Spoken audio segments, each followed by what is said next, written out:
Cool, guys. So we're going to get into spoilers now. So if you haven't seen our non-spoiler part of the review, those who are on YouTube, head back there to get more of our overall opinions on the film.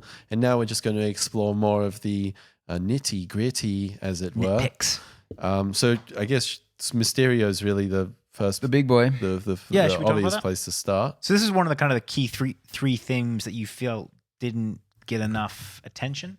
Well, so to put it this way, in terms of it, like working Mysterio in with this world and him getting screwed over by Tony Stark and his tech and how that all worked, I thought that was so good. I really enjoyed that. So that was the big surprise. Like, we all knew he wasn't the hero that he was pretending to be. We were divided, but pretty much assumed he wasn't from another dimension That other world. or anything, yeah. And then midway through, we get this reveal that he's an ex Stark Industries worker who invented Barf from Civil War, which was a huge leftover thread from the MCU that so many people thought would be readdressed in Endgame, and they never did. So that was one of the big mind-blowing moments for this movie when they brought Barf into it. Yeah. So organically, I feel. Inorganically, no, I put it this way, organically with the plotting, but so ham-fisted with that flashback scene. Yeah, absolutely. Like, I was like, that was really not elegantly done. But what? I think they got away with that. And maybe I'm just trying to, like, maybe I've got so much goodwill to this film because of everything around that I'm willing to give them this. But I think that if that had been the only kind of ham-fisted, thing in that, explanation scene in that, I would have been like, yeah, that felt weird. But that entire monologue was so ham-fisted, was so over the top. I didn't like it at all. But it got to the point where I was like, okay, they're running with this. Like, there's no way that the tone of this movie has changed so quickly that they would just have no kind of self-awareness about that. And like, to be specific, I mean, from when he goes from mentor to baddie that's kind of the reveal. And then he goes into this kind of almost like campy showman monologue explaining the plan and everyone's role in it and But- how it but all so connects. And it was very over the top, and I don't know how else you'd do it. The way the continuity that they're reaching into and pulling to, I agree that it was like really like ham-fisted, but how Look else at do you do Daniel it? Bruhl in Civil War. That's the kind of level I want. I want something that's authentic. a completely different. Not like, how do you think there's a better way that they could have brought Barf into this without showing a flashback to Barf? I actually, like, as I said, I think the idea of him working for Tony Stark and Barf is really cool. I just think that whole monologue and that presentation But that's what he's asking. was terrible. How do you do an? I mean, I'm the You just last do it. person You to do it defend in bad a way exposition. that isn't as ham-fisted. I wanted them to lean harder into it. 'Cause, Yeah, they show same. the second guy and they flash back to him in the first Iron Man. Yeah. And you're like, oh, well, that's cute. And I wanted them to do more of that. I wish Every they got single one. extras from all these different Tony Stark Well, scenes. if they had, yeah. then maybe it would have improved the scene more. I did honestly want them to do more of that. Because it was just kind of like, okay, like, I love this idea, but the execution is really lackluster, and that's a massive shame. I think for a twist of that magnitude that is just But reframing everything in the movie. It wasn't a twist of that magnitude because at that stage, you're like, Mysterio's going this way or that way. Like, So we all knew it was coming. I'm not saying it's a twist in that sense, but a twist in terms of reframing everything that's happened in the movie up to that point. I think you really do need to just pretty much come out and explain it like that. And I love how Barf was used because it's such an obvious thing to do. Like, you're like, how is he like? Anyone that knows anything about Mysterio is kind of thinking like, all right, well, he's a special effects artist. How is he doing like this level of effects artist? And when it comes up to Buff, you're like, fucking obviously, killer. So good. Worked perfectly. Yeah. I just really didn't, as I said, the execution of it was so sloppy to me, and I was like, that is irritating. Sloppy implies that it was unintentional, I think. And I think that they lent into the ham-fisted kind of schlocky nature of that monologue. Like, that was... There's no way that the writing changed. What's the intent? Because how else do you do it? What's the intent? Because I think they knew that they had to do a pretty hectic exposition scene. Like, there's no other way to explain what was going on there. Like, you can't just say, oh, I used We always barf. talk about show, don't tell. We always talk about don't that's the slap problem. people over the There's head. so There's much a lot to of different explain. ways you can do. No, I things. So that's You can even start the film like how Civil War starts with a flashback sequence. I don't know. But I'm see, not again, working in Hollywood. I think that you'd be letting on too much for the reveal.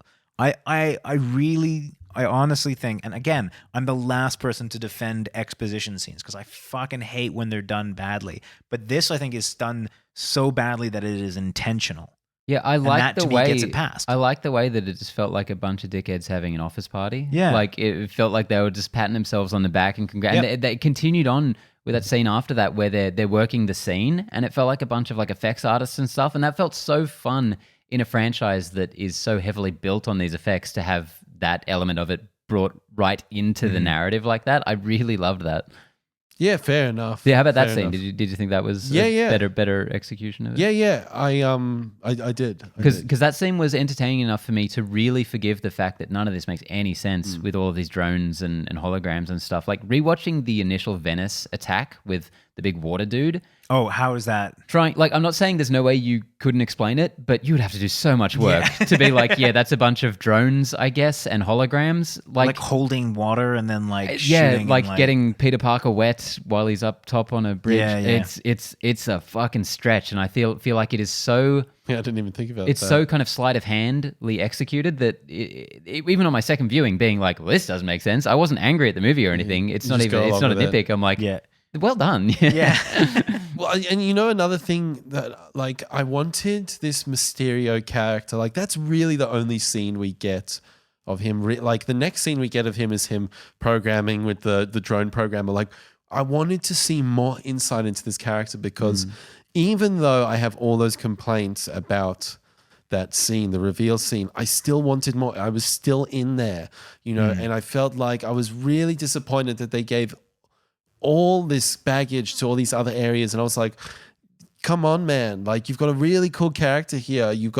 I want more. And I felt like, damn, like when it was all said and done, I was kind of like, damn, I'm really upset that that's potentially everything we're going to get with Mysterio. Yeah, I really loved Mysterio in this much more than you, I think, overall. But I do wish there was 10% more of his motivations or just explaining something about him, because I feel like the closest we get to like, why is he doing all this is because he was unstable, according to Tony Stark. And it's a long time before those scenes come in. Like the first front of the half of this movie, he's barely in it. So it kind of like cascades through the back they actually half. have to shoehorn in that intro scene with him in Mexico. Because he doesn't show up for so long. Yeah. The only thing that I found a little bit lackluster about his character was he seemed to hit that kind of unstable piece quite quickly, particularly when he decides to turn the drones on his own people. That seemed a bit out of left field for me. Like that was the only part that I felt a little bit kind of hard done by in terms of that character. And within that action as well, him and the mindless drone army, like I loved what they did with the drones, and I loved Spider-Man going within the cloud and the storm, and like that was so inventive and crazy cool. But there was a part of me going, wow, we're back at the mindless drone fucking big baddie, and he's just lost the plot again, and he's just turned on his team. And it, like I was like, man, Mysterio has turned into we've dropped the ball here. There's some stuff happens later in the post-credit scene that kind of rectifies things and recourses the ship for me. But there's still a layer of disappointment there. I don't feel it ever went off track for me. It didn't go off track, and largely because I feel like he kind of laid out his thing, which is that people will believe, kind of pretty much anything. Like, he was trying to salvage the plan that Spider-Man was fucking with. Like he was staying on course, and his team was still working with him all through that. I mean more in terms of the actual, like the use of drones and like a giant drone battle sequence.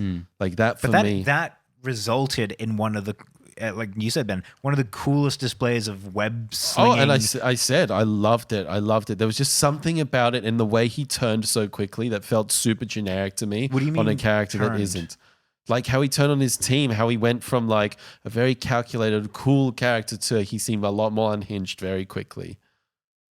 Yeah, like I was being very specific to one scene where he literally turned the drones on on his own people. Yeah. But it was like a 2-second thing, and then beyond that, I felt like the character was back on track. Like that was The rest he just felt like a Hollywood asshole. yeah.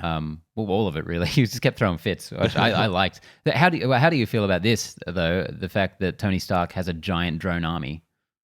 Yeah. Unsurprising. Like he somewhat. essentially has Project Insight from Winter Soldier. Yeah. Except probably more deadly. Tony Stark, we're just going to keep finding out really bad shit he's done. Like, this arms dealer who turned around and became a hero just ended up as the biggest, worst arms dealer in the world. But I mean that's not inconsistent with his character. Totally. It's a shield around the world, baby. Exactly, right? And I think that he I don't think he will ever not be that character. And I think that's really cool because that is his solution to the problem. And he's not necessarily wrong. I don't think this movie really deals with it in any meaningful way. No, It's it's never about no. consequence in this. it film. never talked never about. presents his act of whenever he created this drone army being a bad thing. It's just like he's Not- made it. Not to mention when when did he leave all this stuff for Peter, who was dead until 5 minutes before he died? There's a few logistical things that get a little He left the wavy. glasses, man. Stop hating. That kind of I had to think about that. Mm. And to me that doesn't make an awful lot of Not it doesn't an awful not make lot an of awful lot of sense. sense. Simply all it would need to be is a contingency because he left the video for his daughter and he left the glasses for Peter. And as Happy said, I don't think that he would have done this unless he knew that you'd be all right. So I was thinking it was maybe an old will from before Peter was dead. Because I think it's perfectly reasonable to assume that when they went on the mission, the whole point was to bring everyone back. Yeah. So him giving the glasses is in an assumption that they were successful. Because if they're not, it's kind of a moot point. My other thought was, remember how Nick Fury, in the first Avengers film, he kind of united the team by taking Coulson's trading card collection and like wiping it in Coulson's blood and displaying it to them. I was thinking that master manipulator that he is, maybe he just fucking did all this. Like, I wouldn't be surprised if Tony had none of this planned out. And he, Tony obviously left. Peter had access to this stuff, but Nick Fury was like, okay, he gets the glasses. He Give him gave the glasses. the note, and all that. I mean, I'd feel gypped. Like I'd feel like that had taken something from the narrative from me because I love that idea of the father figure of Tony Stark that Homecoming started. I do too, but I don't think it even needs to be laid on as thick as they did in this. Like, if that were the case with Nick Fury, I don't think that would take away too much because I really like the way that they dealt with Tony and Peter in this movie. Because it was more about Peter's reaction to it. Like, whatever Tony cared for him, that's over now. Tony's dead. That's not part of it. It was really the way Peter was struggling with it was beautiful, and the way that Peter held up Iron Man in this way. That after having 10 years of watching this character, we don't necessarily. Which is that was the I said like this film was kind of overarchingly happy-go-lucky, apart from one scene which kind of got to me, which was Happy Hogan talking about like Iron Man kind of couldn't live up to himself. He saw people saw him as this together. Cool guy, whereas he was always second guessing himself. He always had these problems. He had anxiety. Like that was really cool. I loved that scene with Happy talking to Peter about that kind of revolution or not revolution, resolution scene. Yeah, it's kind of like almost like that Dumbledore peek behind the curtain. Yeah, like he was so together, but actually in reality he was just another dude, and he had his own demons and he had his own troubles. Yeah, and a series of really cool coming of age moments for Peter, who is this kid who's so unsure of himself, and he's looking at all these adults to be the heroes. He looks at Mysterio. This guy's clearly a hero. Iron Man, he's a hero. He's like, no, these are flawed humans. If you want that hero to exist, you got to step up and be that yourself. Yeah. Because these adults, they're all either idiots or deceptive or just wrong. I thought a lot of that was really cool and subtly done. Yeah. Did everyone like all the post, the Iron Man kind of stuff in here? I know we've talked a lot about it, but specifically across the whole film, did you guys enjoy all the references? And because there's quite a lot, and almost at one stage I was like, is this going to get into a bit of a wank fest? No, I think there could have been one or two or three more references, and I was like, oh, you're kind of slapping me across the head a bit, but I liked it how it was done. I thought, and there was little holograms, there was little like little TV specials and, museums, or, it felt like the real world and lots of graffiti, lots of like kind of tributes. And I think that's a cool way to address it in the film. I think that that kind of leads on to another point, which is like just this being a post-Snap or post-Endgame world.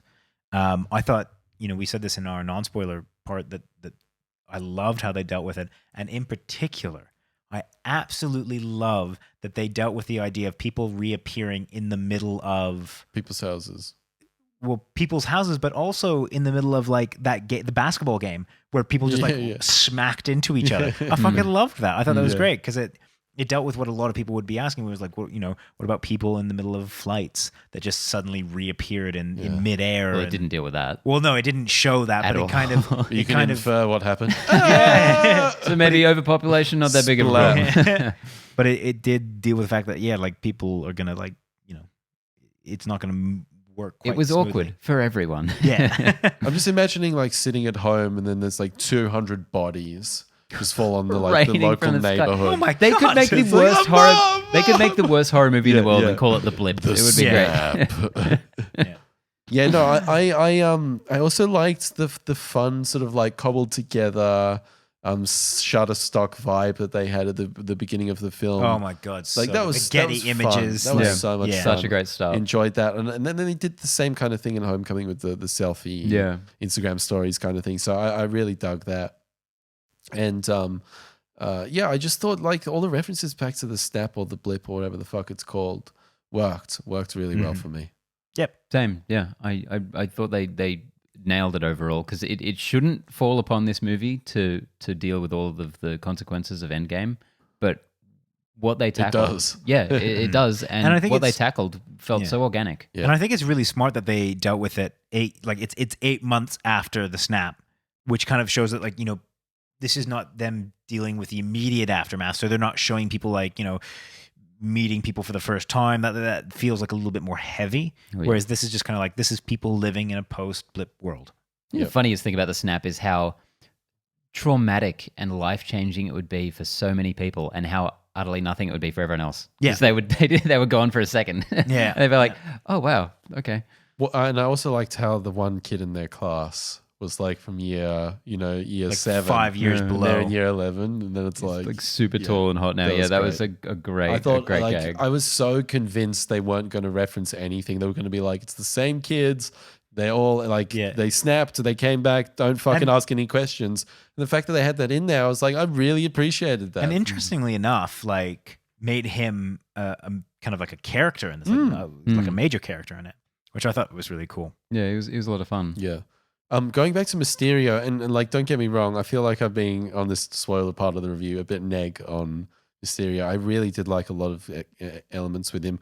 In particular, when they go into his world with that corridor and the green smoke, like some of those sequences, that shat on Doctor Strange, in my opinion. Like that was so well done. I loved it. I really, really, really loved it. And I was like, thank you, Marvel, for kind of pushing the creative envelope, because we get the same mid shots, we get the same CGI effects, we get the same this, we get the same that. It was nice to see something completely different and out there. So I loved a lot of that scene, especially how hard Spidey got his ass whooped by Mysterio. That was really effective. And I particularly like the idea of like, there's a shot of him walking with the drones around his shoulder, like gives some context, because when you're watching it, from the point of Peter, and it's just kind of, he's flipping around and everything kind of going, you kind of lose the sense that this is in the real world. You're kind of like, all right, now they're just taking quite a bit of artistic license with this. But watching, I was about to say Doctor Strange,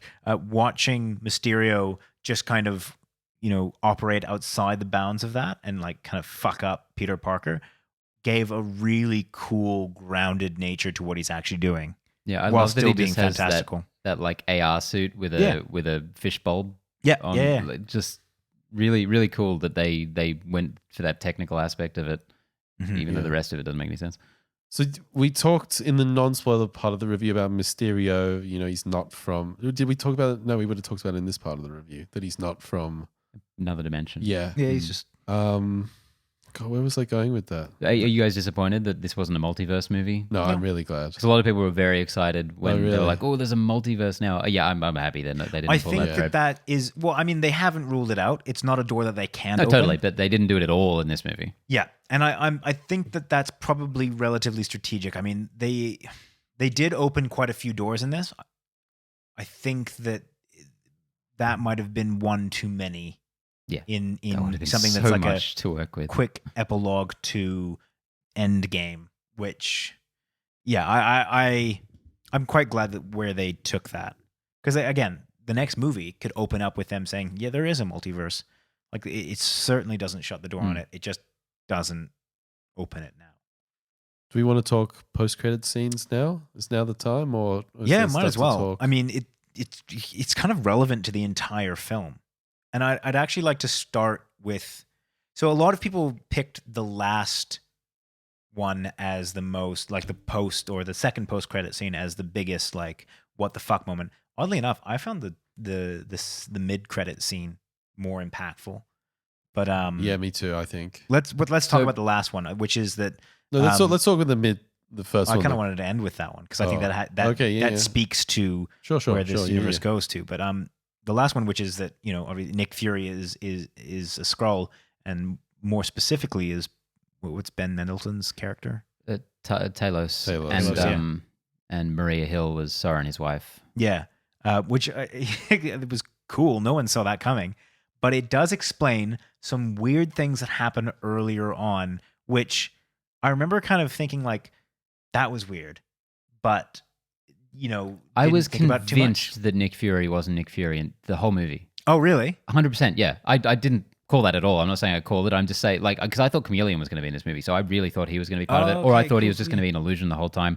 And when it was kind of got to the end, and it was like, no, it's been Nick Fury the whole time. I'm like, really? Because I really did not think that was Nick Fury. And then the end came. I'm like, fuck yes, that's awesome. So there was something that he said that kind of weirded me out, which is when he said, "Where's Captain Marvel?" And he said something to the effect of like, "You don't mention her don't name." invoke her name. Yeah, and I was Yeah. like, that's a really weird thing for Fury to say. Fury's not reverent to anyone. Yeah, exactly. I was like, Yeah. that's not right. Like, why is he saying Yeah. that? And then there was a couple of other things that just didn't quite. Well, he was just kind of casual and they were kind of a bit dumber in this movie, I felt. Yeah. And him and Maria actually felt a bit more like a couple in this, Yeah. which they are, so it makes sense. Yeah.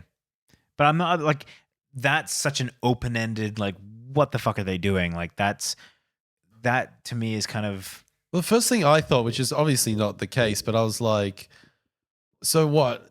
Nick Fury has been Talos this whole time since Captain Marvel in fucking hell. 1990. That's clearly not what happened. But I was like, this seems, I mean, like, granted, yes, maybe Nick Fury seemed off in a couple scenes, but like, what does this really do to push the universe forward, you know?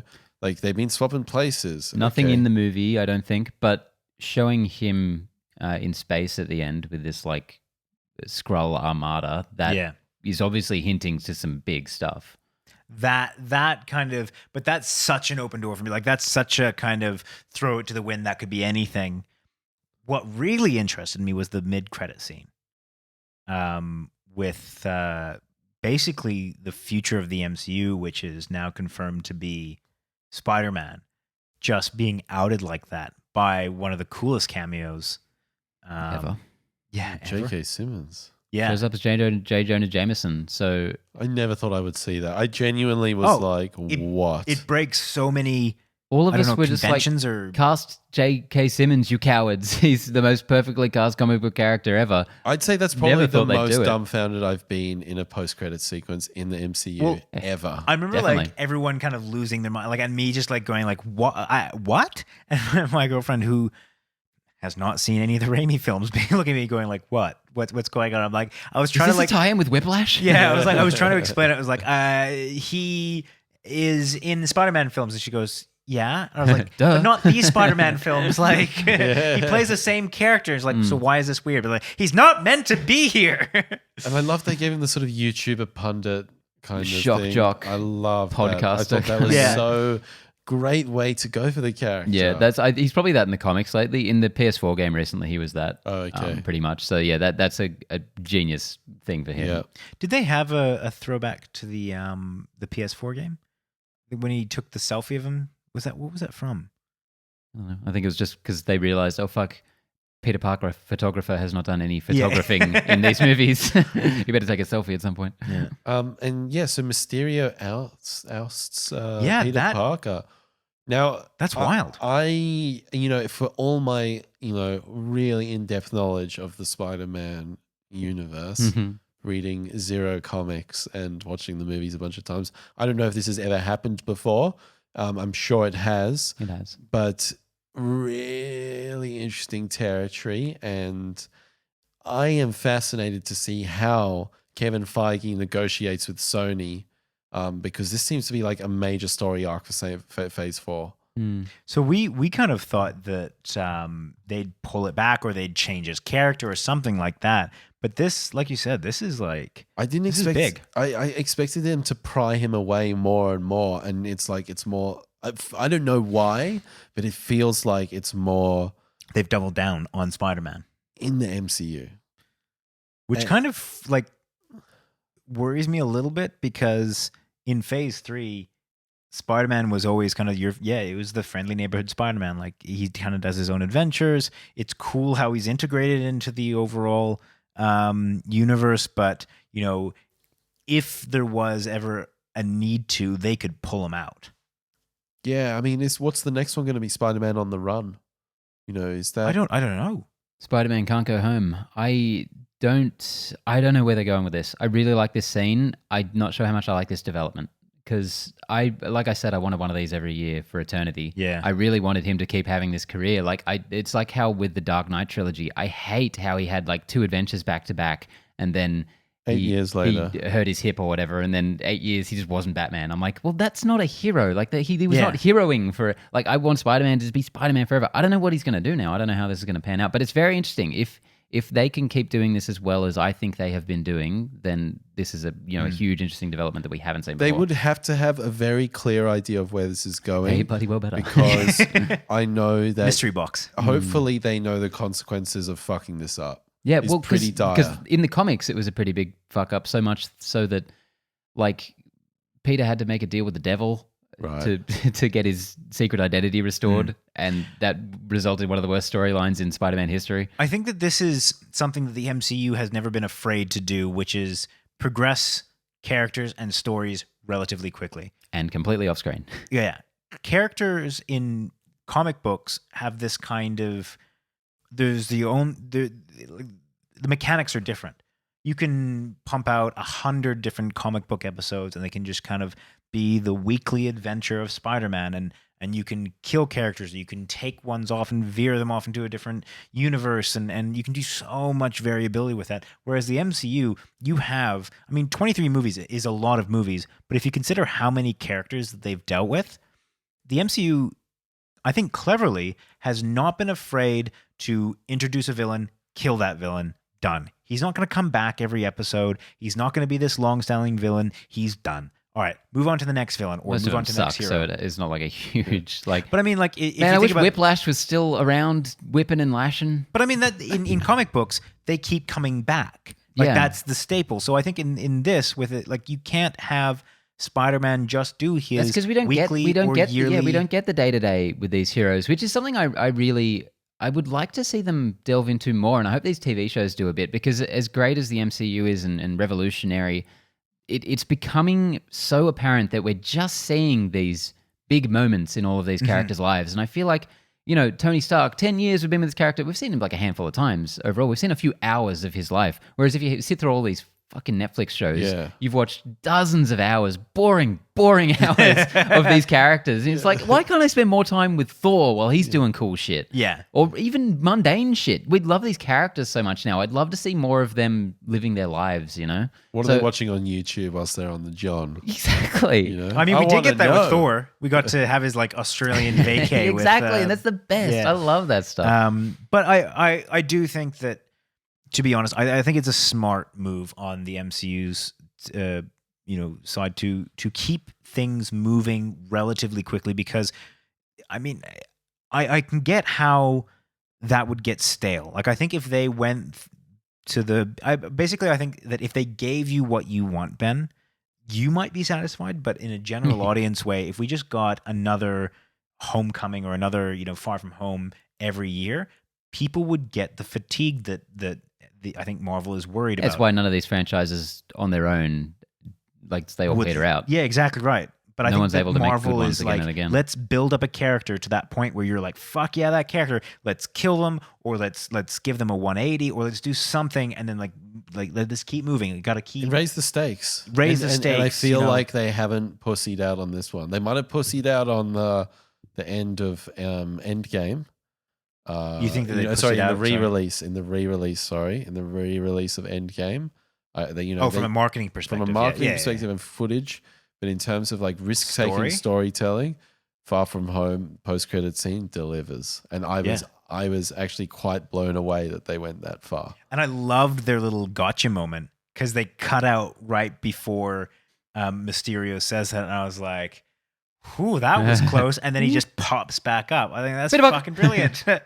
And it so much it so adds to that character of Mysterio in that kind of sense that like they'll believe what I want them to believe, and it really hits home onto that whole theme that he's been building throughout the film, which is like, I'll control the narrative. Yeah, the fake news narrative they had in this. Yeah, I really enjoyed that stuff, and with all of that and like deep fakes and stuff, it seemed more timely than most of what they bother doing in the MCU. Yeah, I really thought it was effective. Like it was Spider-Man versus Trump in this movie in a lot of ways. They didn't.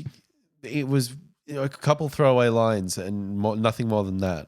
It wasn't like, he gets up and he's like, "People of Earth," there was nothing of that. It was just like a few little, and it was like, oh, that's an interesting theme. The facade, the masquerade that you've performed. All it takes is one like clip or one kind of out of context thing that Peter says, and then it's all over. It's all over, yeah. It's all over Red River. Do you guys have any fun ideas? Like, what do you want Spider-Man 3 to be? Well, I've heard that Kevin Feige said there's 9 Spider-Man films with Tom Holland. Cool. So 3 high school, 3 college, and 3 divorcee. Yeah. Washed up, middle-aged fuck like that guy. Peter B. Parker from Into the Spider-Verse. Yeah, exactly. So we're getting a lot of Spider-Man fellas. Wild. I would like to see maybe Spider-Man on the run. Spider-Man versus the Avengers, I think could be good. Like, they call the Avengers in to the like, Avengers take him have out. to bring him in, yeah, because Spider-Man is one of those really like powerful heroes. Like I reckon the B tier Avengers that are left now, I reckon would have a really hard time trying to bring him in. Yeah, and I think that could be a lot of fun. He's not powerful; he's slippery, I would say. Yeah, no, but he's also very powerful. Yeah, and I think that would be like we saw him in Civil War take out several of the guys who would be kind of going after him at this point. And this is him as a kid; like he gets better as he goes better, on. Yeah, like, and so it could be like a fun mix of like Winter Soldier and some Civil War stuff. Cool. I think there's like a major plot hole in him being on the run from the Avengers. In that, there's people that know the truth, like Nick Fury or Talos or whatever his name is. So I think that. Unless there's some kind of betrayal on that side, they'd be able to go to them and say, like, I know that's actually not what's happening here. That's the thing, though. Talos is a bit of an idiot. Nick Fury's off-world. Yeah. The Avengers, none of them know him, really, except for Tony, and he's dead. I think what I think will happen... then Peter could just call in a drone strike on all of them. What I think will end up happening is it's going to be more of a society versus Spider-Man type thing. Yeah, that's where he is in the comics so often. What we might be looking at is not just Spider-Man, but heroes on the run, like just kind of this, maybe taking the Civil War, storyline of let's, litigate against heroes. I can even see in the next couple movies, them banning heroes altogether. It would be cool to actually see some consequences from the Sokovia Accords that they made a whole movie about. Exactly, right? And like to the point where we don't need heroes anymore. We changed our minds pretty fast, people. This J. Jonah guy, he's pretty damn fast. Do you reckon he'll be back, J. Jonah? Do you reckon they've actually I really hope he is. Man. Or is it just like a little one-off thing? Oh, okay, he's going to return for Spider-Man No Home. Called it, motherfuckers. Call me in 2022, baby. Oh, no. Spider-Man homeless.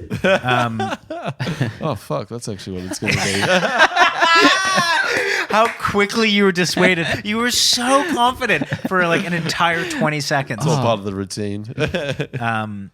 I feel like this is a movie that as soon as we finish talking about it, we're going to be like, fuck, we forgot to I just mentioned one thing 20 that I things. did just remember that I want to Yeah. say, which is probably my biggest laugh in the movie. Flash Thompson, who Being a I always blogger. find so entertaining, but at the end of the movie getting picked up by his butler or whatever, and he's Yeah. like, mother couldn't make it, and the guy's like, no, it's like, oh. It's the most brutal joke I've seen. Like, what a See it. weird like character development right at the end. It's like, oh, this poor guy. You know what I thought it was gonna be? Like, I thought it was gonna be like, Peter, puts his arm around him and goes like, "I'll get you in with Spider-Man," or something, like some kind of like redemption arc. And I was like, nope, it's just him being depressed because he doesn't have a mom. I was like, fucking hell. Okay, and another thing we haven't really touched on at all, Happy Hogan, who was a huge part of this movie. Yeah. Which has come out of nowhere. That's one of the most organic things in the MCU that I really love like. it. I loved his role in Love this, it. and like him and Marissa Tomei. I would've miss loved having to- Happy in the MCU, man. Like, I just he's fantastic. He's so on point. But I want to see more of Aunt May. Yeah, There was a severe lack of Aunt May, and I thought she was loved great Marissa in what she Tomei. was there for. Yeah, I want to see more though. A Yep. lot more. Yeah, Yeah, Sure. no, I 100% agree. sure, Ben. Whatever you're talking about. But I love that end scene of him being like, "Are you in, are you guys together?" Yeah. And like just that Yeah. banter. It's just so good. Bunter. I love how and they didn't like just drop. They didn't let the pin drop right away. You got these kind of like subtle hints that maybe they're kind of interested in each Yeah. other. I love that progression. Yeah. Cool if they kill him off in the next one and he's like the new Uncle Ben. Oh no! He's like the real Don't do uncle. that to me. Uncle Happy. Holy fuck. I love the joke about It's like Spider-Man for the fucking snowflake generation. Jesus. Uncle Happy. I love the joke about like the people in the Netherlands just being like Oh, super God, happy. yes. Oh my and god, fun. and then they can speak like- really good English because Yeah. you know how fucking true that is. Like they can speak really good English and be like, "Oh, can I borrow your phone back?" Of course, and just like hands it to him. Yeah, Like, yeah. what? Like what? When you I love go that. to Netherlands, you're like, "Excuse me, sir, whereabouts is the confectionery store?" And he's like, "Whereabouts is?" You know, like they fully like correct you. You're like, "Oh, fuck off, man." No, that's really good. Yeah. Hmm. So, I mean, highly disappointing. Yeah. 4 out of 10. Would Yeah. not Spider-Man again. Yeah, you guys are you Disney shills, fucking sucking on the teeth. Yeah, I was so happy with this I was movie. It's really been a while. expecting you guys to have more of a nuanced, informed opinion. yeah, like Yeah. a bit of No. a smarter, like Honestly, good I just- opinion. We didn't talk about MJ at all in the spoiler section, but like, No. and kind of the way that all those narratives weave together. But I really liked the balance between his kind of awkward, interactions with MJ and the whole school trip and the funny aspects, like the jokes that surrounded that. I loved the kind of being pulled away into the superhero. I love the conflict that he had, like the kind of the concerns that you had around all those different themes not being given enough time. I think the only thing that felt rushed to me was how quickly, maybe not how quickly, but how how quickly Jake Gyllenhaal kind of turned into from just a bad guy to a madman. But that was only for one scene that I felt like they kind of went to that, and the rest felt very natural. Yeah. But I don't really have many complaints. Like honestly, I left the cinema kind of like grinning, and that's probably the best way that I can describe this film. It's just like I feel like I was really happy. I had a lot of fun with this film. Oh, I was like the opposite of grinning. It's like, Grimacing. Whatever that is. yeah. It's because you're a Grinch. So you I was watched going it to too- say rimming, but You that's watched not- it too late at that's not a night, good Georgie. You idea. watched it too late at night. no, Yeah. no, I didn't. I was fucking perky Georgie as fuck. tired. I was perky as fuck. Yeah. All right, folks. Benny, have a great time in Japan, man. I will. We'll see you back for Lion King, and you're fucking watching that. Not shit. coming back for Lion King. You are coming back for Why do you Lion think? Why do you think I chose these dates? Yeah. See you there, Connor. Bye. Bye. It was such a quick and rapid finish to this Goodbye. episode. You're Bye, just like, everybody. I'm done. It's 9:30. It's my bedtime. I need to go to bed. Ah. Fuck everyone.